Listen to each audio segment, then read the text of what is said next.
Welcome to Tamil இலக்கணம் channel. இன்னைக்கு நம்ம பார்க்க போற தலைப்பு வந்து அணி இலக்கணம்.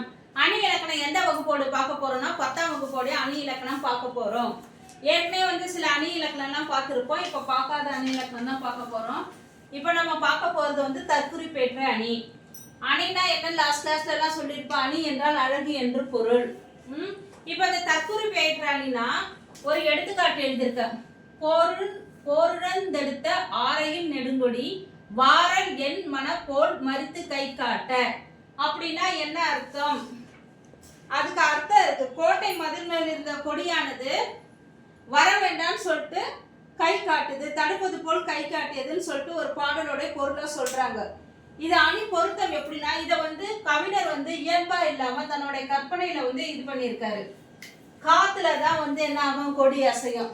மதுரைக்கு வந்து கோவலனும் கண்ணகியும் போகும்போது அந்த மதில இருந்த கொடி வந்து காத்துல இயற்கையாவே அசையுது. ஆனா கவிஞர் வந்து தன்னுடைய கற்பனையால இளங்கோவடிகள் என்ன சொல்றாரு, மதுரைக்கு வர வேண்டாம் என்பது போல அந்த கொடி வந்து கை காட்டுதுன்னு சொல்லிட்டு கம்பாரிசன் பண்ணி சொல்றாரு. இந்த மாதிரி இயல்பா நிகழ்ச்சி மீது கவிஞர் வந்து தன்னுடைய கவிஞன் வந்து தன் குறிப்பை ஏற்றுக்கொள்வது தான் என்னது, தற்குறிப்பேற்று அணி. அடுத்தது தீவக அணி. தீவகனா என்ன அர்த்தம்னா விளக்கு. தீவகனா என்ன அர்த்தம், விளக்கு. எப்படி வந்து ஒரு அறையில வந்து விளக்கை ஏற்றி வச்சா அந்த அறை முழுவதும் வெளிச்சம் பரவுதோ, அது மாதிரி வந்து இதுல இருக்கிற ஒரு சொல் வந்து எல்லா இடத்துலயும் பொருள் தருமாறு பொருந்தும், ஒரே பொருளை தரும் பொருந்தும். அதுக்கு ஒரு எடுத்துக்காட்டு இருக்கு. வேந்தன் கண் சேந்தன் சேந்தன, தெவ்வேந்தர் தோல் சேர்ந்தன, குருதி பாய்ந்து திசை அனைத்தும் சேர்ந்தன, அம்பும் சேர்ந்தன. இதுல மறுபடியும் வர வார்த்தை எது, சேர்ந்தன சேர்ந்தன சேர்ந்தன. அப்படின்னா என்ன அர்த்தம்னா சிகப்பு.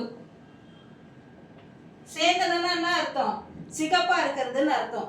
இதுக்கு அர்த்தம் என்னன்னா, வேந்தன் கண் சேர்ந்தனா அரசனுடைய கண்கள் வந்து சிகப்பாயிடுச்சுன்னு சொல்றாங்க. அடுத்தது தெவ்வேந்தர் தோல் சேர்ந்தனா மன்னருடைய பெரிய தோள்களும் வந்து சிகப்பாகுதுன்னு சொல்றாங்க. குருதி பாய்ந்த திசை அனைத்தும், அந்த ரத்த வெள்ளம் போற எல்லா திசையும் சிகப்பாகுதுன்னு சொல்றாங்க. அப்புறம் அம்பும் சேர்ந்தனர், அந்த வந்து வில்லால எரியப்பட்ட அம்புனது அந்த ரத்தம் பட்டு செவந்துடுச்சுன்னு சொல்றாங்க. இதுல சேர்ந்தன என்ற இது வந்து எல்லா இடத்துலயும் வந்து சிவந்தன என்ற பொருளை மட்டுமே தருது. எந்தெந்த இடத்துல வந்து கண்கள், தோள்கள், அதுக்கப்புறம் குருதி பாய்ந்த திசைகள், அம்பு, இப்படி எல்லா இடத்துலயும் வந்துட்டு அதனோட பொருந்தி பொருள் தருது. இந்த மாதிரி தரதுக்கு பேர் தான் தீவக அணின்னு சொல்றோம். நம்ம தீவக அணியில வந்து வகைகள் இருக்கு. முதல்நிலை தீவகம். தீவகத்துல எத்தனை இருக்கு, 3 இருக்கு. முதல், இடை, கடை. முதல்நிலை தீவகம், இடைநிலை தீவகம், கடைநிலை தீவகம் சொல்லிட்டு தீவகம் எத்தனை வகைப்படும், 3 வகைப்படுது. இப்போ நம்ம இதை மட்டும் தான் இன்னைக்கு பார்த்துருக்கோம். அடுத்த கிளாஸ்ல வந்து நம்ம என்ன பார்க்கலாம், நிரல் நிறை அணியும் தன்மை அணியும் பத்தி நம்ம பார்க்கலாம். புரிஞ்சிருக்கோன்னு நினைக்கிறேன். இன்னைக்கு பார்த்த அணி வந்து தற்குறிப்பேற்ற அணி, தீவக அணி. கவிஞர் வந்து தன்னுடைய கற்பனை மூலம் இல்லாதது வந்து இருக்கிற மாதிரி சொல்றாரு.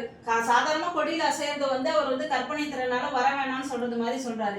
இந்த மாதிரி கவிஞர் தன்னுடைய குறிப்பை ஏற்று சொல்றது தான் தற்குறிப்பேற்ற அணி. தீவக அணினா ஒரே வார்த்தைகள் வரும், இந்த மாதிரி வார்த்தைகளுக்கு ஒரே அர்த்தம், ஆனா வேற வேற இடத்துல வரும்போது அதே அர்த்தத்தை கொடுக்குது. இதுக்கு பேர் தான் தீவக அணி.